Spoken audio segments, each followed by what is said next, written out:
Ibu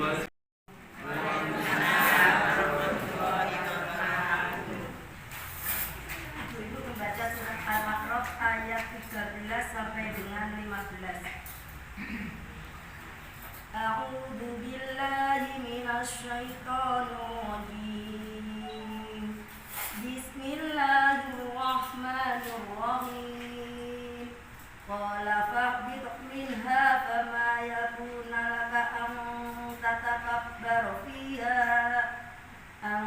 tatakabbar fiha fakhruj innaka minas shagirin.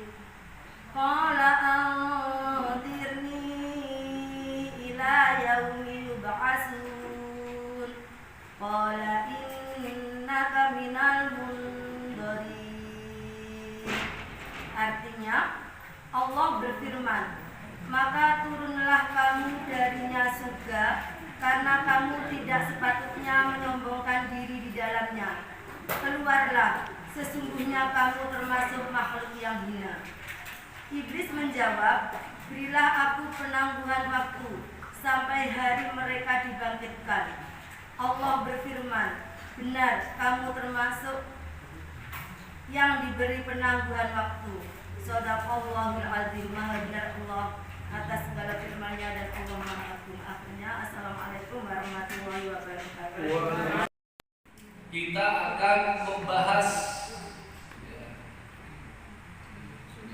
temanya kan apa, terserah katanya gitu kan, repot juga saya.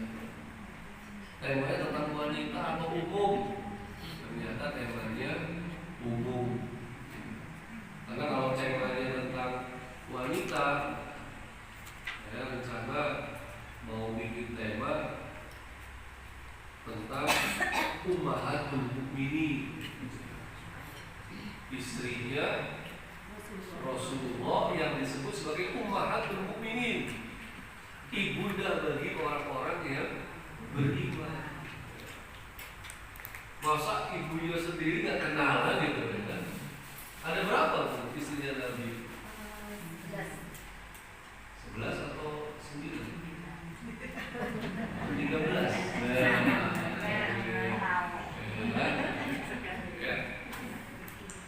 Jadi jawabannya semua benar. Ya. Kenapa disebut kita sering ingat 9? Karena ketika Rasulullah SAW wafat, istrinya itu yang masih hidup ada 9. Jadi ada istrinya yang mendahului, meninggal duluan 2. Kenapa kadang-kadang ada angka 13? Karena yang 2 itu diperselisihkan, ini istri atau ini adalah budak wanita. Itu maka ada perselisihan. Jadi kalau jawab 11, ruang kubur sudah apa ya, banyak orang ngerti, saya tuh yang tilawat tuh tadi itu ngerti. Tapi keranda tuh apa ya, masih dulu gitu kayu ya. Terus gini saya, aku ingko nih ditinggal ngomong kok sekarang malaikat. Jawabku opo? Allah Robbi apa jawabku piye? Gitu saya. Terus langsung saya bangun wudu, terus langsung sholat malam. Itu apa sebagai peringatan? Apa sebagai apa ya? Sampai sekarang terus teringat gitu loh. Teringat terus sampai sekarang tuh. Baik. Mimpi itu bukan dalil kalau bagi orang beriman. Tapi kalau bagi Nabi, mimpi itu dalil. Sebagaimana Nabi Ibrahim nyembelih anaknya, itu dapatnya dari mimpi. Jadi kalau mimpinya Nabi dalil. Mimpinya orang beriman 3. Yang pertama biasanya benar dari Allah, tapi ini khusus wali, khusus kekasih Allah tadi ya, yang beriman dan bertakwa. Yang kedua dari setan, penampakan, dikejar-kejar, ya, terus ketemu sama hewan buas segala macam, itu banyak dari setan. Dan yang ketiga itu yang paling sering, mimpi itu kembang tidur. Jadi kepikiran pengen ngincipin makanan pengajian di PLA Karangpilang, ya. Gak kesampaian gitu, ya.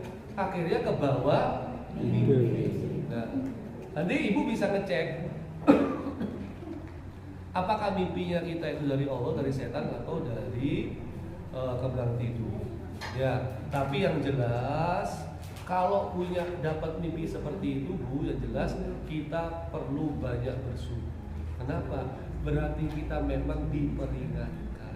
Ya, di saat orang banyak bermimpi tentang dunia, kita ternyata mimpinya tentang akhir. Ya, ini membuat kita semakin dekat dengan Allah Subhanahu wa Ta'ala. Jadi mimpinya nggak usah dikaji dari siapa, yang penting mimpinya itu baik, membuat kita lebih taat kepada Allah. Itu intinya. Allah a'lam. Sama-sama. Monggo, ada lagi satu pertanyaan lagi.